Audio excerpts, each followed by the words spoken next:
قد نعلم إنه ليحزنك الذي يقولون فإنهم لا يكذبونك ولكن الظالمين بآيات الله يجحدون وَلَقَدْ كُذِّبَتْ رُسُلٌ مِّن قَبْلِكَ فَصَبَرُوا عَلَى مَا كُذِّبُوا وَأُوذُوا حَتَّى أَتَاهُمْ نَصْرُنَا وَلَا مُبَدِّلَ لِكَلِمَاتِ اللَّهِ وَلَقَدْ جَاءَكَ مِن نَّبَإِ الْمُرْسَلِينَ وَإِن كَانَ كَبُرَ عَلَيْكَ إِعْرَاضُهُمْ فَإِنِ اسْتَطَعْتَ أَن تَبْتَغِيَ نَفَقًا فِي الْأَرْضِ أَوْ سُلَّمًا فِي السَّمَاءِ فَتَأْتِيَهُم بِآيَةٍ وَلَوْ شَاءَ اللَّهُ لَجَمَعَهُمْ عَلَى الْهُدَى فَلَا تَكُونَنَّ مِنَ الْجَاهِلِينَ إِنَّمَا يَسْتَجِيبُ الَّذِينَ يَسْمَعُونَ وَالْمَوْتَى يَبْعَثُهُمُ اللَّهُ ثُمَّ إِلَيْهِ يُرْجَعُونَ وَقَالُوا لَوْلَا نُزِّلَ عَلَيْهِ آيَةٌ مِّن رَّبِّهِ قُلْ إِنَّ اللَّهَ قَادِرٌ عَلَىٰ أَن يُنَزِّلَ آيَةً وَلَٰكِنَّ أَكْثَرَهُمْ لَا يَعْلَمُونَ وَمَا مِن دَابَّةٍ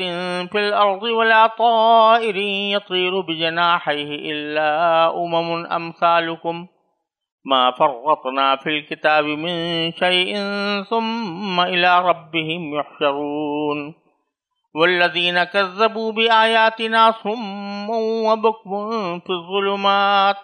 مَن يَشَإِ اللَّهُ يُضْلِلْهُ وَمَن يَشَأْ يَجْعَلْهُ عَلَىٰ صِرَاطٍ مُّسْتَقِيمٍ قُلْ أَرَأَيْتَكُمْ إِنْ أَتَاكُمْ عَذَابُ اللَّهِ أَوْ أَتَتْكُمُ السَّاعَةُ أَغَيْرَ اللَّهِ تَدْعُونَ إِن كُنتُمْ صَادِقِينَ بَلْ إِيَّاهُ تَدْعُونَ فَيَكْشِفُ مَا تَدْعُونَ إِلَيْهِ إِن شَاءَ وَتَنسَوْنَ مَا تُشْرِكُونَ۔ یہ سورہ انعام کی آیت نمبر 33 سے آیت نمبر 41 تک میں نے تلاوت کی ہے۔ اس کا خلاصہ یہ ہے کہ پیچھے مشرکین مکہ کے مختلف بیانات کی تردید اللہ تبارک و تعالیٰ نے فرمائی ہے، اور جو کچھ وہ باطل دیوتاؤں کو خدا ماننے کے لیے شرک کا ارتکاب کرتے تھے اس پر تنبیہ بھی فرمائی گئی ہے، اور رسول کریم صلی اللہ علیہ وسلم کی رسالت کا بھی اس بات فرمایا گیا۔ اسی کے ساتھ یہ بات بھی پہلے بھی آ چکی ہے اور آگے بھی آئے گی کہ مشرکین مکہ جب نبی کریم صلی اللہ علیہ وسلم سے گفتگو کرتے تھے تو رسول کریم صلی اللہ علیہ وسلم کی طرف سے جو توحید کے دلائل بیان کیے جاتے تھے یا اپنی رسالت کے دلائل بیان کیے جاتے تھے ان کا تو کوئی جواب بن نہیں پڑتا تھا، لیکن وہ فوراً مطالبہ شروع کر دیتے تھے کہ آپ اگر واقعی اللہ کے پیغمبر ہیں تو کوئی معجزہ ہمیں دکھائیے، اور معجزات بھی ان کے منہ مانگے۔ کہ کبھی کہتے تھے کہ زمین کے اندر کوئی سرنگ ایسی کھودیے کہ جس سے پتہ چلے کہ جو عام طبی حالات سے مختلف ہو، یا آپ ایک آسمان تک سیڑھی لے جائیے، وہاں جا کر ہم پتہ لگائیں کہ آسمان میں کیا ہے، وغیرہ وغیرہ۔ تو بعض اوقات رسول کریم صلی اللہ علیہ وسلم چونکہ امت کے اوپر بہت شفیق اور مہربان تھے، لہذا آپ ہر چاہتے تھے کہ کسی نہ کسی طرح ان لوگوں کو جہنم کی آگ سے بچا کر میں ان کو جنت کی طرف لے جاؤں۔ تو یہ جذبہ آپ کے اندر موجود تھا، جس کا بار بار ذکر قرآن کریم نے فرمایا ہے کہ کیا آپ اپنی جان کو ہلاک کر لیں گے اس خاطر کہ یہ لوگ ایمان نہیں لا رہے۔ تو بعض اوقات آپ کے دل میں بھی خیال یہ پیدا ہوتا تھا، مسلمانوں کے دل میں بھی ہوتا تھا کہ جو ان کے منہ مانگے معجزات ہیں وہ ان کو دکھائی دیے جائیں تاکہ ان پر حجت تمام ہو جائے اور شاید ان کو دیکھ کر ایمان لے آئیں۔ لیکن اللہ تعالیٰ کی طرف سے یہ پیغام ملتا تھا کہ ہم جتنی آیتیں، جتنی نشانیاں ہم نے خود قرآن کریم کے اندر بیان کی ہیں اور جو آفاق و انفس میں پھیلی ہوئی ہیں، اگر کوئی آدمی حق کو قبول کرنے والا ہو اس کے لیے وہ کافی ہیں۔ ہر مرتبہ معجزہ دکھانا یہ کھیل تماشے کرنا یہ کوئی انبیاء کے لیے کہ شایان شان نہیں ہے کہ جو بھی مانگا جائے وہ ان کو دے دیا جائے۔ اس کے علاوہ یہ بھی اللہ تعالیٰ کی سنت تھی کہ اگر کوئی شخص کوئی معجزے کا مطالبہ کرے اور اللہ تعالیٰ اس کو وہ معجزہ دکھا بھی دیں اور پھر بھی وہ نہ مانے تو اس صورت میں اللہ تبارک و تعالیٰ کی یہ سنت ہے کہ اس کو ہلاک کر دیا جاتا ہے۔ اس لیے اللہ تعالیٰ معجزات نہیں دکھاتے تھے، ایسے معجزات نہیں دکھاتے تھے جو وہ مانگ رہے تھے۔ تو ان آیات میں جو اب میں نے تلاوت کی ہیں، اللہ تبارک و تعالیٰ نے نبی کریم صلی اللہ علیہ وسلم کو تسلی کا ایک پیغام دیا ہے اور ایک لطیف انداز میں تھوڑی سی یہ تنبیہ بھی فرمائی ہے کہ آپ اب اس خواہش سے دستبردار ہو جائیں کہ ان کو ایمان لانے کے لیے کسی معجزے کو دکھایا جائے۔ بحث مجموعی ان آیات کا مقصود ہے۔ اب میں اس کا ترجمہ پڑھتا ہوں، اس کے بعد انشاءاللہ تھوڑی سی تشریح عرض کروں گا۔ اے رسول، ہمیں خوب معلوم ہے کہ یہ لوگ جو باتیں کرتے ہیں ان سے تمہیں رنج ہوتا ہے، کیونکہ دراصل یہ تمہیں نہیں جھٹلاتے بلکہ ظالم اللہ کی آیتوں کا انکار کرتے ہیں۔ اور حقیقت یہ ہے کہ تم سے پہلے بہت سے رسولوں کو جھٹلایا گیا ہے، پھر جس طرح انہیں جھٹلایا گیا اور تکلیفیں دی گئیں اس سب پر انہوں نے صبر کیا، یہاں تک کہ ہماری مدد ان کو پہنچ گئی، اور کوئی نہیں ہے جو اللہ کی باتوں کو بدل سکے۔ اور رسولوں کے کچھ واقعات آپ تک پہنچ ہی چکے ہیں، اور اگر ان لوگوں کا منہ موڑے رہنا تمہیں بہت بھاری معلوم ہو رہا ہے تو اگر تم زمین کے اندر کوئی سرنگ یا آسمان میں چڑھنے کے لیے کوئی سیڑھی ڈھونڈ سکتے ہو تو ان کے پاس ان کا یہ معجزہ لے آؤ، اور اگر اللہ چاہتا تو ان سب کو ہدایت پر جمع کر دیتا، لہذا تم نادانوں میں ہرگز شامل نہ ہونا۔ بات تو وہی لوگ مان سکتے ہیں جو حق کے طالب بن کر سنیں۔ جہاں تک ان مردوں کا تعلق ہے ان کو تو اللہ ہی قبروں سے اٹھائے گا، پھر یہ اسی کی طرف لوٹائے جائیں گے۔ یہ لوگ کہتے ہیں کہ اگر یہ نبی ہیں تو ان پر ان کے پروردگار کی طرف سے کوئی نشانی کیوں نہیں اتاری گئی؟ تم ان سے کہو کہ اللہ بے شک اس بات پر قادر ہے کہ کوئی نشانی نازل کر دے، لیکن ان میں سے اکثر لوگ اس کا انجام نہیں جانتے۔ اور زمین میں جتنے جانور چلتے ہیں اور جتنے پرندے اپنے پروں سے اڑتے ہیں وہ سب مخلوقات کی تم جیسی ہی اصناف ہیں، ہم نے کتاب میں کوئی کسر نہیں چھوڑی ہے، پھر ان سب کو جمع کر کے ان کے پروردگار کی طرف لے جایا جائے گا۔ اور جن لوگوں نے ہماری آیتوں کو جھٹلایا ہے اندھیروں میں بھٹکتے بھٹکتے بہرے اور گونگے ہو چکے ہیں۔ اللہ جسے چاہتا ہے اس کی ہٹ درمی کی وجہ سے گمراہی میں ڈال دیتا ہے، اور جسے چاہتا ہے سیدھی راہ پر لگا دیتا ہے۔ ان سے کہو، کافروں سے کہو کہ اگر تم سچے ہو تو ذرا یہ بتاؤ کہ تم پر اللہ کا عذاب آ جائے یا تم پر قیامت ٹوٹ پڑے تو کیا اللہ کے سوا کسی اور کو پکارو گے؟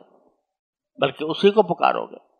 پھر جس پریشانی کے لیے تم نے اسے پکارا ہے اگر وہ چاہے گا تو اسے دور کر دے گا،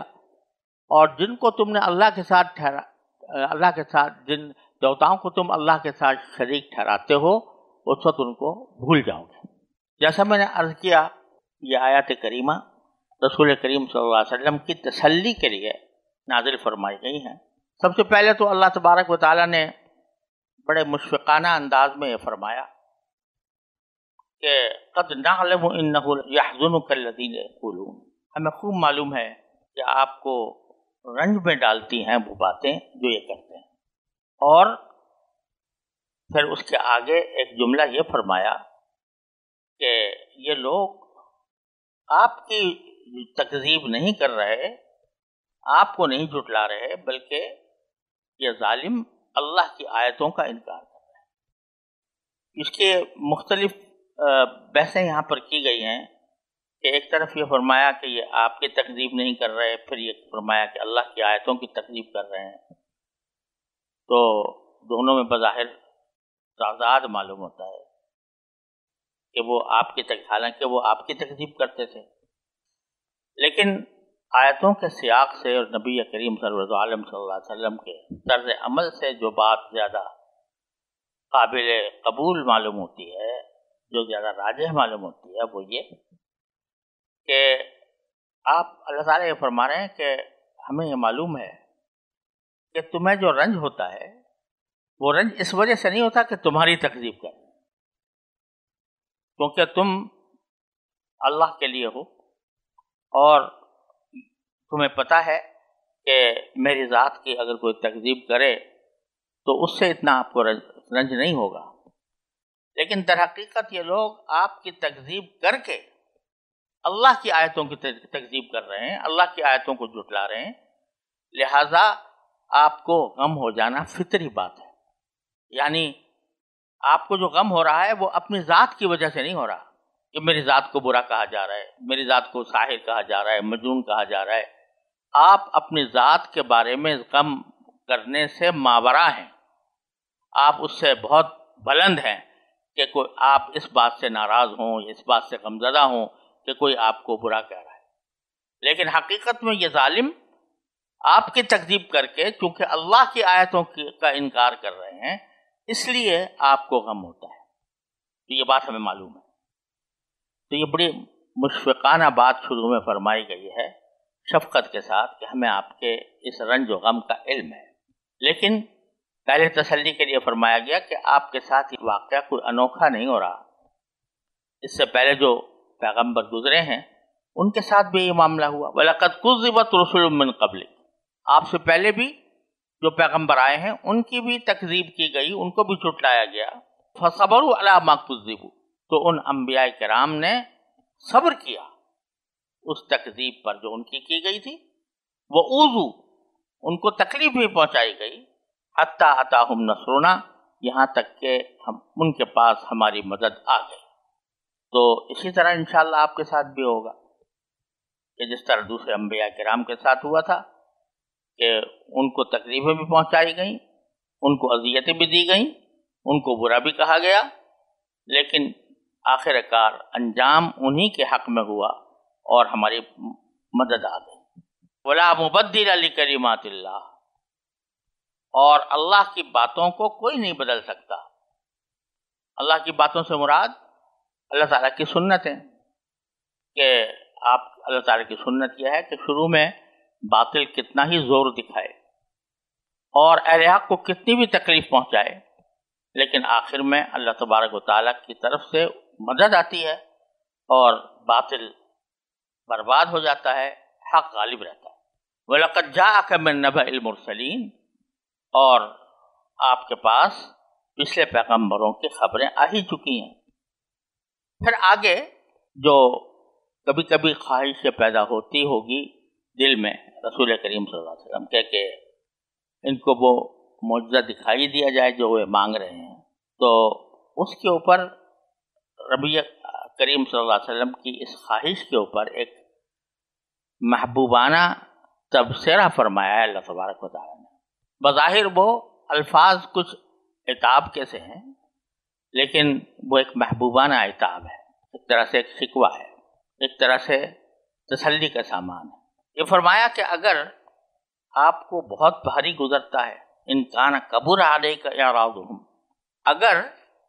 جو کچھ یہ اعراض کر رہے ہیں، یہ ان کا منہ موڑے رہنا، یہ تمہیں بہت بھاری معلوم ہو رہا ہے۔ کبر علیک اعراضہم فإن استطعت ان تبتغی نفقا، تو اگر تم اس بات پر قادر ہو کہ زمین کے اندر جانے کے لیے کوئی سرنگ بنا دو، او سلما فی السماء، یا آسمان میں چڑھنے کے لیے کوئی سیڑھی بنا دو، تو بے شک تم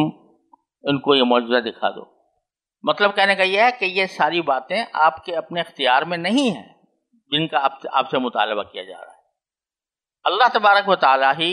اپنی حکمت بالغہ سے یہ فیصلہ کرتے ہیں کہ آیا ان کو یہ نشانی دکھائی جائے یا نہ دکھائی جائے۔ تو آپ کو اگر زیادہ فکر ہو رہی ہے تو اب اگر آپ کی قدرت میں ہو تو بے شک دکھا دیں، لیکن اللہ تعالیٰ کی حکمت نہیں ہے کہ ان کو دکھایا جائے۔ وَلَوْ شَاءَ اللَّهُ لَجَمَعَهُمْ عَلَى الْهُدَى، اللہ چاہتا تو ان سب کو ہدایت پر جمع کر دیتا۔ سارے کے سارے انسان دنیا کے اندر جو کچھ بھی ہیں وہ سب مسلمان ہوتے اور اسلام پر کاربند ہوتے، لیکن یہ اللہ تعالیٰ کی منشا کے خلاف ہے کہ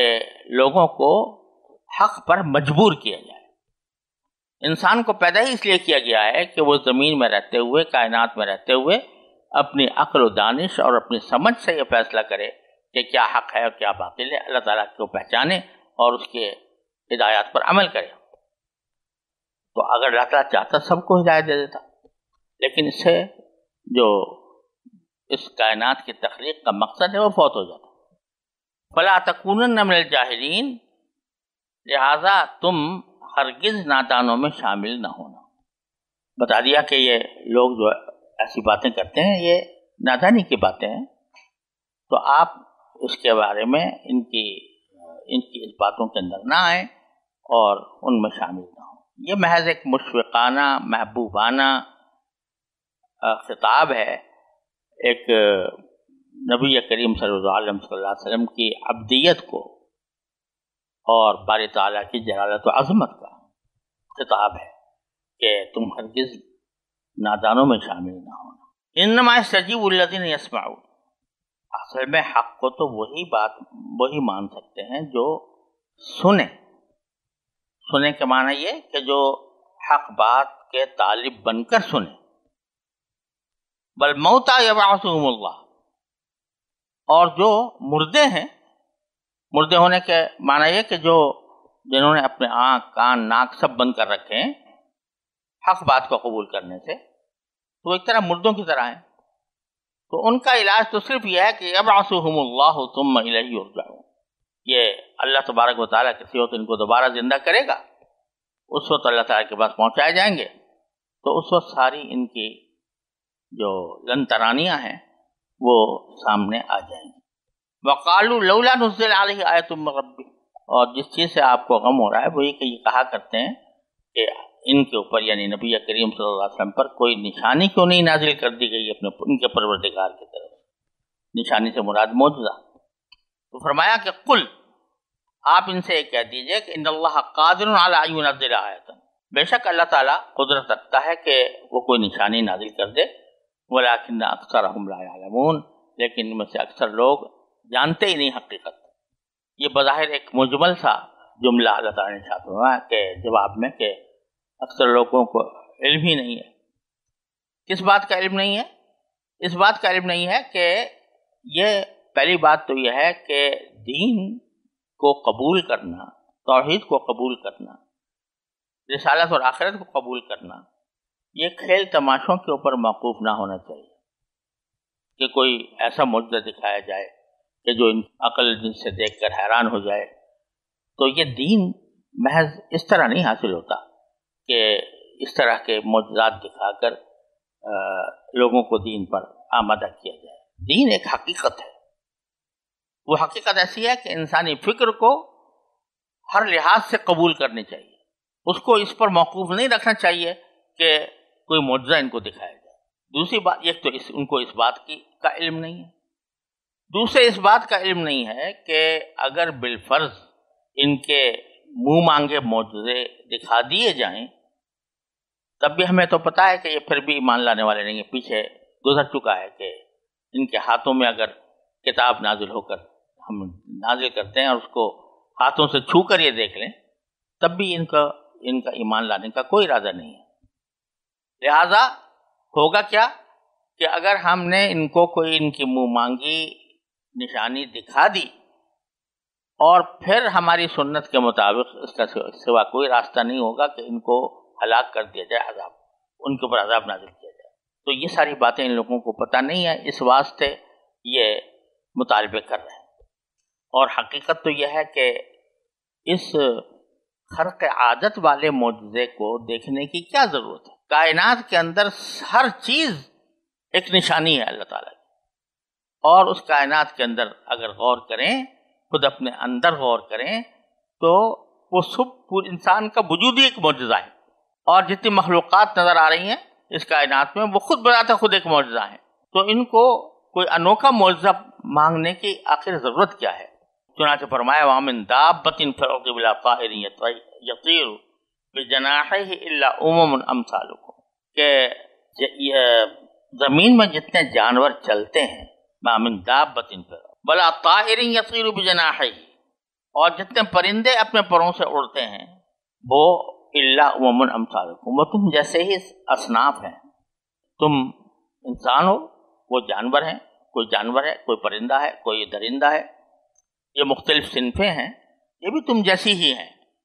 یعنی اگر ان کی تخلیق پر غور کرو تو جیسے انسان اپنی تخلیق پر غور کرے تو اس کو سر سے لے کر پاؤں تک ایک ایک رونگٹا اس کا گواہی دے گا کہ یہ کسی پیدا کرنے والے نے، کسی حکیم و خبیر نے اس کو پیدا کیا ہے۔ اسی طرح یہ جو پرندے اڑتے ہیں یا جو زمین پر جانور چلتے ہیں، ان کو غور سے دیکھ لو، یہ سب معجزے ہیں، سب اللہ تبارک و تعالیٰ کی تخلیق کے شاہکار ہیں، اور ان کے اندر اگر ذرا غور کر کے دیکھو تو تمہیں پتہ چل جائے گا کہ اللہ تبارک و تعالیٰ ایک ہی ہے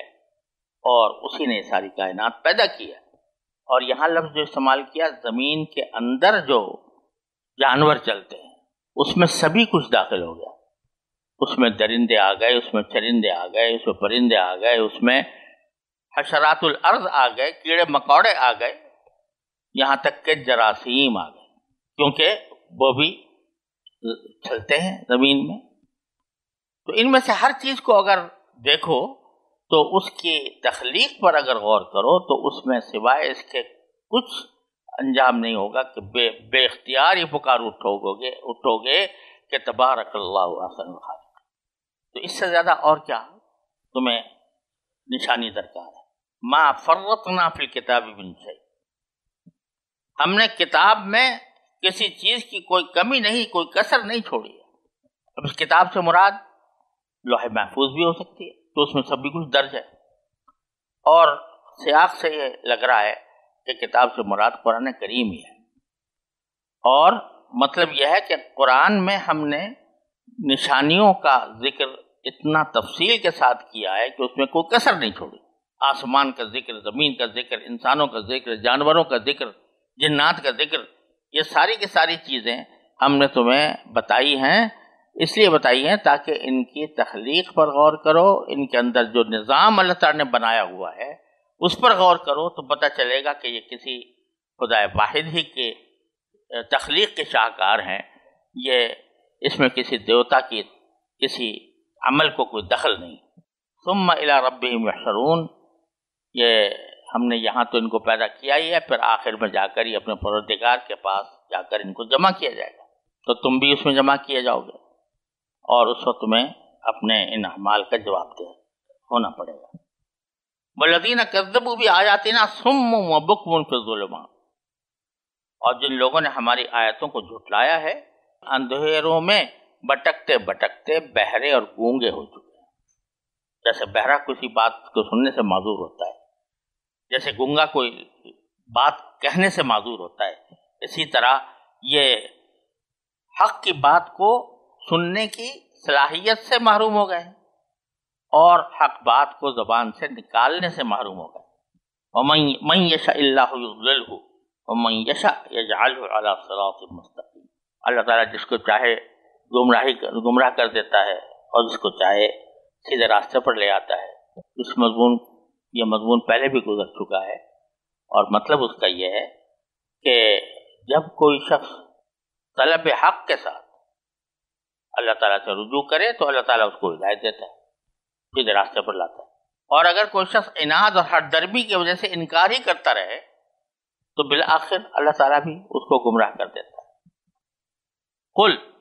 ارأیتکم ان اتاکم عذاب اللہ واتتکم الساعۃ اغیر اللہ تدعون، اب یہ جن چیزوں کا مطالبہ کیا کرتے تھے مشرکین، ان میں سے ایک مطالبہ اللہ بچائے یہ بھی تھا کہ آپ جس عذاب کی ہمیں دھمکی دے رہے ہیں وہ لے آئیں ہمارے سامنے، دیکھیں وہ کیسا عذاب ہوتا ہے، الیاذ باللہ۔ تو اللہ تعالیٰ فرما رہے ہیں کہ اللہ کے بندو،